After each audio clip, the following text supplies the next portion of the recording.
Assalamualaikum warahmatullahi wabarakatuh. Waalaikumsalam warahmatullahi wabarakatuh. Alhamdulillahirabbil alamin. Wassalatu wassalamu ala asrofil anbiya wa mursalin sayyidina Maulana Muhammadin wa ala alihi washabihi ajmain, amma ba'd. Bapak sapa dulu. Selamat pagi semuanya anak-anak. Pagi, Pak. Bagus. Sebelum kita memulai pelajaran kita pada pagi hari ini, Bapak mau bertanya dulu. Apakah hadir semuanya? Tidak. Hah? Tidak. Oh, hadir. Alhamdulillah. Jadi dalam satu kelas ini ada berapa orang ya? Oh iya, ada 8. Baik, sebelum kita memulai pembelajaran kita pagi hari ini, alangkah baiknya kita membaca basmalah terlebih dahulu. Bismillahirrahmanirrahim. Ya, alhamdulillah. Baik, anak-anak, apakah sudah tahu kita akan belajar apa pada pagi hari ini? Ya, Bapak akan membahas tentang sejarah tragedi Perang Uhud. Dan tujuan pelajaran yang Bapak akan sampaikan ini adalah untuk dimana supaya kita itu mengetahui kapan terjadinya tragedi Perang Uhud dan apa-apa peristiwa yang terdapat di Perang Uhud tersebut. Perang Uhud ini terjadi pada bulan Syawal, yaitu pada tahun 3 Hijriah atau 625 Masehi. Itu terjadinya Perang Uhud ini terjadi setelah Perang Badar pada bulan 17 Ramadan. Itu. Hal ini bermula ketika kafir Quraisy ini ingin merencanakan perang besar-besaran kepada para kafir tersebut.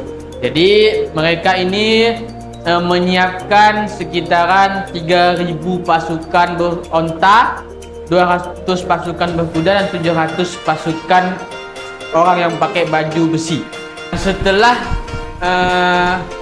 Nabi mempertimbangkan saran dari para sahabat, maka Rasulullah pun berangkat dari Madinah dengan membawa pasukan sekitaran 1.000.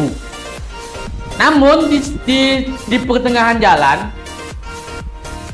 pasukan yang 1.000 ini berkurang karena ada 300 pasukan yang dihasut oleh Abdullah bin Ubay ini. Jadi sebagian yang dari 300 itu kembali atau membelot ke Madinah. Walaupun pasukan ini tersisa hanya 700 ya. Jadi di situ Rasulullah itu hanya ingin tetap melanjutkan peperangan. Jadi yang berperang itu hanya 700 saja. Jadi 700 itu berperang ke Uhud ataupun ke Bukit Uhud. Jadi beliau dan para pasukannya itu pergi ke Bukit Uhud hanya membawa 700 pasukan. Sudah lama perjalanan beliau yang bersama 700 pasukan itu, dan tibalah di pegunungan Bukit Uhud yang terletak di sebelah kota Madinah. Nabi SAW itu menyusun strategi di mana beliau ini meletakkan 50 pasukan pemanah di atas Bukit Uhud tersebut. Dan beliau pun berpesan bahwa jangan kamu turun dari bukit tersebut sampai saya memberitahu, kata Rasulullah. Di mana pasukan pemanah ini dipimpin di bawah pimpinan Zubair, ataupun namanya itu Abdullah bin Zubair ya. Nah, gitu. Jadi di bawah pimpinan Abdullah bin Zubair. Pada awalnya dengan strategi Rasulullah itu sebenarnya itu hampir mau menang melawan para kafir itu. Namun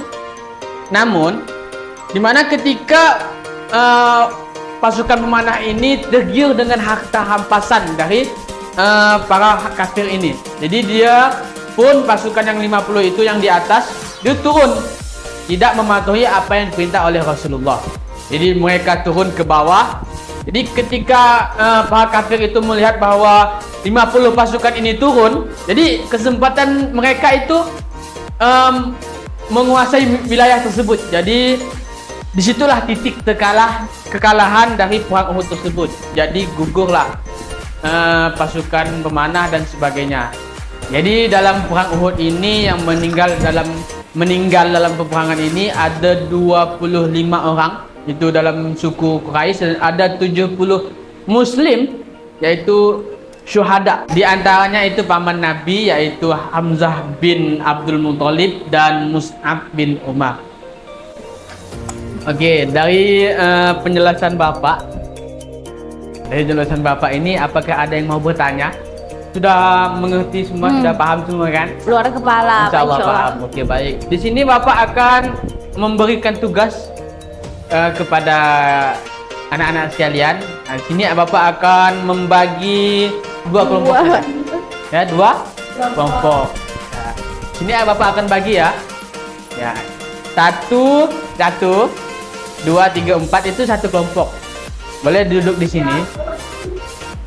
Satu kelompok itu boleh buat lingkaran saja. Nah, yang selebihnya buat kelompok di sini buat lingkaran. Ayo, silakan.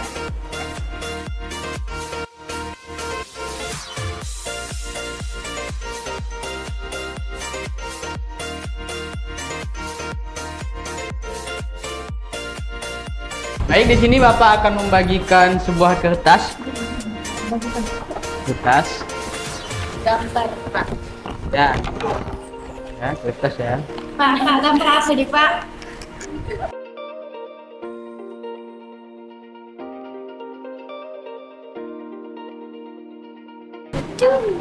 Baik, di sini ada kertas. Tolong, nah ya. Kertas. Siapa yang mau dicari tangan, Pak? Ya. Ini ada kertas. Ada skrip.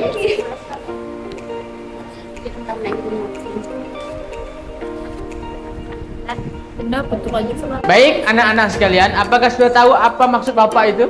Tahu. Ya, apa? Disuruh presentasi. Cerita. Ya, jadi apa yang kita ingin yang kita ketahui di skrip ini, ya, di skrip ini tentang tragedi Uhud ini, kita visualkan dalam bentuk gambar. Jadi anak-anak sekalian itu disuruh untuk menggambar gitu. Seolah-olah itu gambaran itu terjadinya perang Uhud tersebut. Ya, baik, sudah paham di sini? Paham. Oke, Bapak kasih waktu 10 menit ya untuk menggambar itu.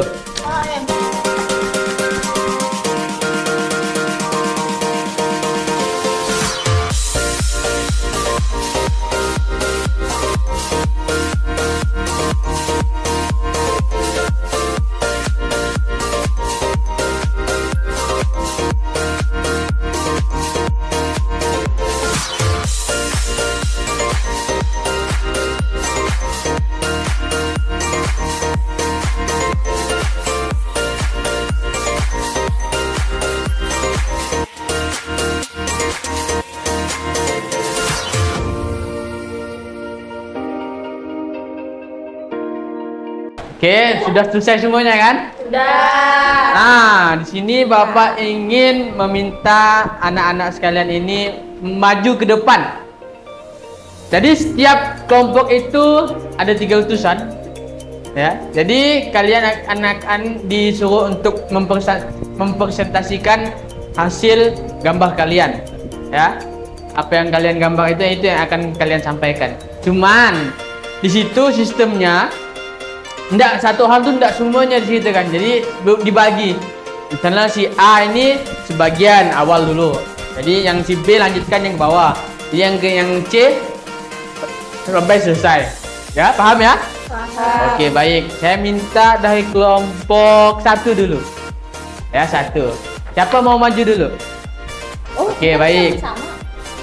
Silahkan bawa gambarnya.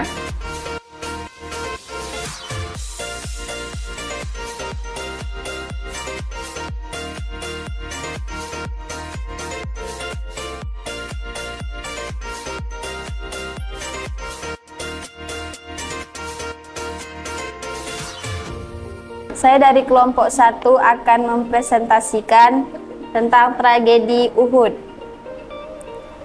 Tragedi Uhud adalah dikenal dengan perang Uhud terjadi pada bulan Ramadan tahun 3 Hijriah atau 625 Masehi. Hal ini bermula kaum kafir Quraisy Mekah merencanakan untuk menyerang secara besar-besaran terhadap umat Islam pasca kekalahan mereka dalam perang Badar.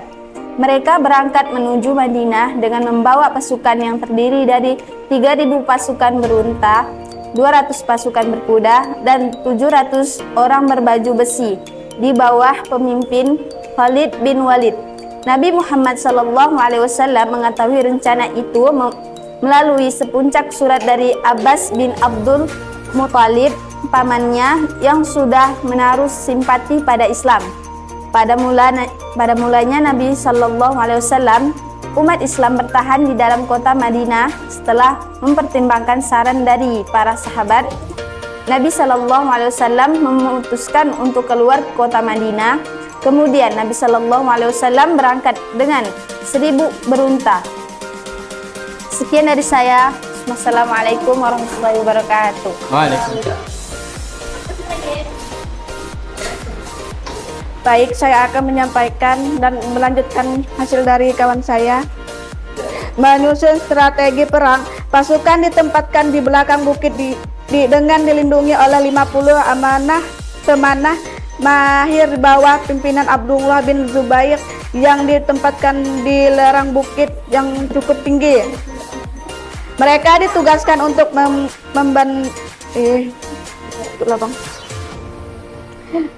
ditugaskan untuk membendung pasukan berkuda kafir Quraisy. Nabi Muhammad SAW berpesan agar para pemanah tidak meninggalkan tempat dengan alasan apapun. Pada awalnya pasukan umat Islam berhasil memukul mundur pasukan kafir Quraisy. Pasukan umat Islam tergoda dengan harta benda yang ditinggalkan musuh.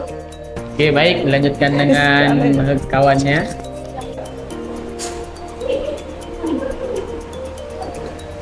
Berdirinya saya di sini akan melanjutkan penjelasan dari kedua teman saya tadi. Mereka mengumpulkan harta rampasan dan tidak menghiraukan gerakan musuh. Beberapa pasukan pemanah tergoda juga dengan harta rampasan. Mereka menganggap perang sudah selesai. Akhirnya mereka turun dari bukit. Hanya sedikit pasukan pemanah yang masih tetap bertahan di bukit. Melihat kondisi tersebut, Khalid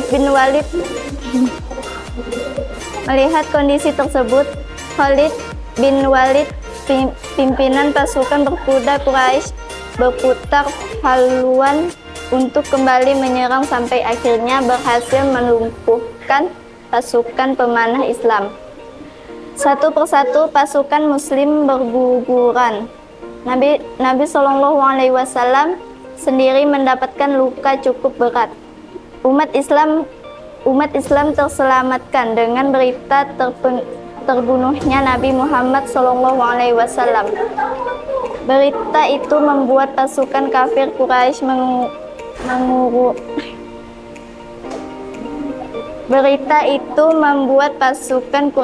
mengurangi serangan karena kematian Nabi SAW. Sudah cukup sebagai balasan atas kekalahan di perang Badar.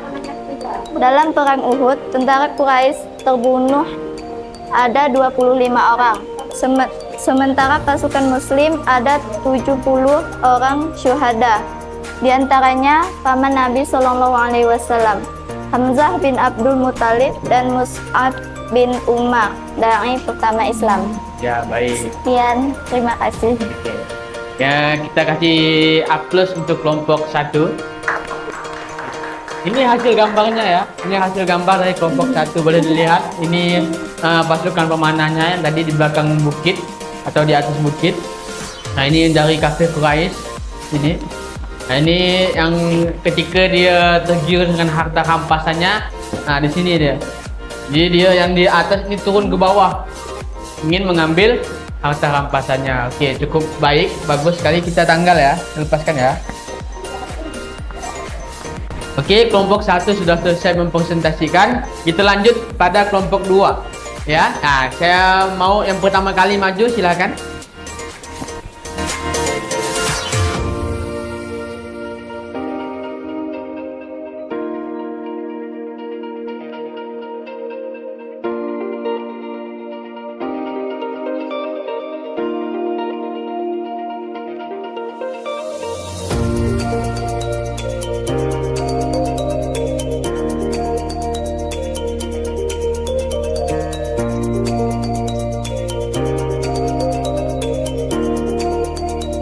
Oke, baik anak-anak boleh kembali ke tempat asalnya tadi.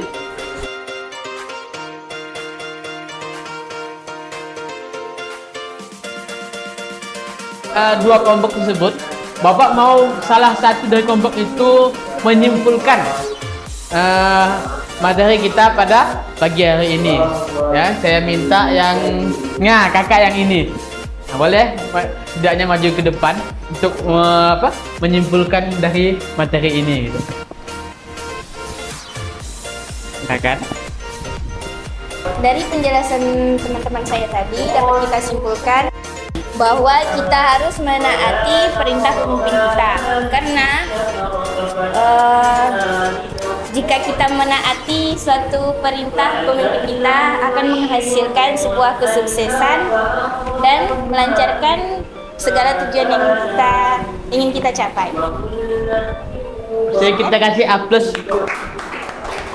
Bagus sekali kesimpulan dari kakak ini. Boleh duduk, Kak? Nah, jadi di sini Bapak ingin menguatkan saja. Jadi hal yang dapat kita ambil dari materi kita pada pagi hari ini yaitu ketika ada pesan atau sesuatu yang bersifatnya amanah, ya. Jadi kita harus selalu menjalankannya, bertanggung jawab apa yang telah disampaikan tersebut. Jadi ketika tidak sesuai dengan amanah yang disampaikan ataupun tidak menjalankan atau tidak bertanggung jawab itu, jadi ada efek dari tersebut. Contohnya yang terjadi ketika Rasulullah berpesan bahwa jangan meninggalkan bukit tersebut, gitu kan. Cuman pasukan ini tidak mematuhi dari perintah Rasulullah, jadi dia turun. Nah, di situ ada efeknya. Jadi mereka pun kalah. Jadi ketika ada orang yang mengasih amanah ataupun kasih pesan, jadi kita harus melaksanakan, ya. Mungkin itu saja yang dapat Bapak sampaikan pada pagi hari ini. Mudah-mudahan itu bermanfaat untuk diri Bapak dan pada anak-anak sekalian. Yang salah datangnya hanya dari Bapak pribadi dan benar itu dari Allah Subhanahu wa taala. Oke, mungkin cukup sekian yang Bapak dapat sampaikan. Mohon maaf kalau ada kata-kata Bapak yang salah. Saya ucapkan terima kasih atas partisipasinya. Sekian dari Bapak. Assalamualaikum warahmatullahi wabarakatuh. Waalaikumsalam warahmatullahi wabarakatuh.